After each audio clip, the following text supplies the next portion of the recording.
जुलाई की उमस भरी दोपहर थी। आकाश में काले बादल घिरे थे, ठीक वैसे ही जैसे उस समय मिस्टर वर्मा के दिमाग में गुस्से के बादल घिरे हुए थे। मिस्टर वर्मा शहर की एक नामी मार्केटिंग कंपनी के जोनल हेड थे। महीने का आखिरी दिन था और टारगेट पूरा ना होने का दबाव उनके सिर पर नाच रहा था। उनके केबिन का एसी पूरी ताकत से चल रहा था, लेकिन मिस्टर वर्मा के माथे से पसीना नहीं सूख रहा था। वे फाइल के पन्ने पलट रहे थे कि तभी केबिन का दरवाजा धीरे से खुला। सर, आपकी चाय, रामू ने सहमते हुए कहा। रामू ऑफिस का प्यून था। उम्र में तो वो मिस्टर वर्मा से बड़ा था, लगभग 50 के करीब, लेकिन उसकी कमर थोड़ी झुकी हुई थी और चेहरे पर हमेशा एक डरी हुई विनम्रता रहती थी। मिस्टर वर्मा ने बिना सिर उठाए कहा, रख दो टेबल पर। रामू ने कांपते हाथों से प्याला मेज पर रखने की कोशिश की, तभी वर्मा जी ने अचानक झटके से एक फाइल खींची। उनका हाथ रामू की कोहनी से टकराया और गर्म चाय छलक कर सीधे उस जरूरी कॉन्ट्रैक्ट के कागजों पर गिर गई। एक पल के लिए सन्नाटा छा गया। भूरे रंग का दाग सफेद कागज पर फैलता जा रहा था। मिस्टर वर्मा का दिमाग सुन्न हो गया। महीनों की मेहनत पर पानी या कहें चाय फिर गया था। उनका सब्र टूट गया। वे अपनी कुर्सी से उछले और बिना कुछ सोचे चटाक एक जोरदार तमाचा रामू के गाल पर पड़ा। दिखाई नहीं देता तुम्हें? अंधे हो क्या? 2 कौड़ी की औकात नहीं और चले हैं काम करने। निकल जाओ यहां से। पूरा ऑफिस सन्न रह गया। शीशे के केबिन के बाहर बैठे स्टाफ ने सब देखा, लेकिन किसी की बोलने की हिम्मत नहीं हुई। रामू ने अपना गाल सहलाया। उसने धीरे से मेज साफ की, सिर झुकाया और कहा, माफ कर दीजिए साहब, गलती हो गई, और चुपचाप बाहर निकल गया। मिस्टर वर्मा हाँफ रहे थे। गुस्सा अभी भी था, लेकिन हथेली में अब एक अजीब सी झंझनाहट हो रही थी।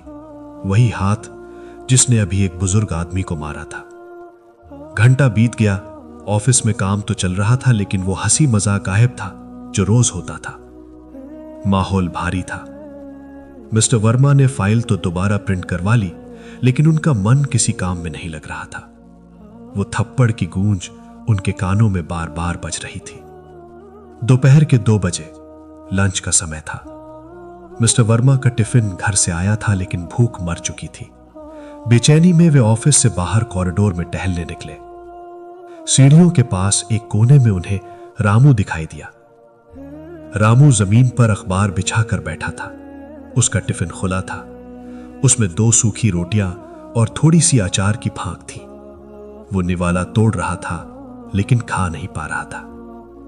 वो बार बार अपने गाल को छू रहा था, जहां वर्मा जी की उंगलियों के निशान छप गए थे। तभी रामू का फोन बजा। उसने फोन उठाया और स्पीकर पर डाल दिया। शायद हाथ रोटियों में सने थे। उधर से एक छोटी बच्ची की आवाज आई, बाबा, आपने दवाई खाई? रामू ने अपनी रुआ से गले को साफ किया और जबरदस्ती की खुशी लाते हुए बोला, हां गुड़िया, खा ली। और सुन, आज साहब बहुत खुश थे। उन्होंने कहा है कि इस बार बोनस जल्दी मिलेगा। तेरे स्कूल की फीस मैं कल ही भर दूंगा। बच्ची चहक उठी, सच बाबा, आपके साहब बहुत अच्छे हैं। हां बेटा, बहुत अच्छे हैं, रामू ने झूठ बोला, और एक आंसू उसकी आंख से गिरकर उसकी सूखी रोटी पर गिर गया। दीवार के पीछे खड़े मिस्टर वर्मा के पैरों तले जमीन खिसक गई। जिस इंसान को उन्होंने 2 कौड़ी का कहा था, वो अपनी बेइज्जती का घूंट पीकर भी अपने घर में उनकी इज्जत बचा रहा था। वो थप्पड़ रामू के गाल पर नहीं, बल्कि मिस्टर वर्मा की अपनी आत्मा पर पड़ा था। एसी कमरों में बैठकर टारगेट और प्रॉफिट की बातें करने वाले मिस्टर वर्मा को आज एहसास हुआ कि असली अमीरी दिल की होती है, जो रामू के पास थी, उनके पास नहीं। उनका अहंकार पल भर में पिघल गया। मिस्टर वर्मा धीरे धीरे चलते हुए रामू के पास गए और उसके बगल में जमीन पर बैठ गए। रामू हड़बड़ा गया, साहब, आप यहां नीचे? कपड़े गंदे हो जाएंगे सर, उठिए। मिस्टर वर्मा ने रामू के हाथ को अपने हाथों में लिया। उनकी आंखों में पानी था। रामू काका, उन्होंने पहली बार उसे काका कहा। मुझे माफ कर दो, मेरा हाथ गंदा था जिसने तुम पर वार किया। तुम्हारे कपड़े या तुम्हारी जगह गंदी नहीं है, मेरी सोच गंदी हो गई थी। रामू अवाक रह गया। अरे साहब, ऐसा मत बोलिए, आप मालिक हैं। नहीं काका। मिस्टर वर्मा ने अपना टिफिन खोला जिसमें पनीर की सब्जी और पराठे थे और उसे रामू के टिफिन के पास रख दिया।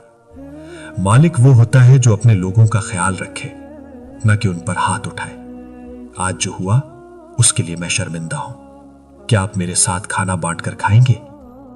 उस दोपहर सीढ़ियों के उस कोने में एक बड़े अफसर और एक प्यून ने एक ही टिफिन से खाना खाया।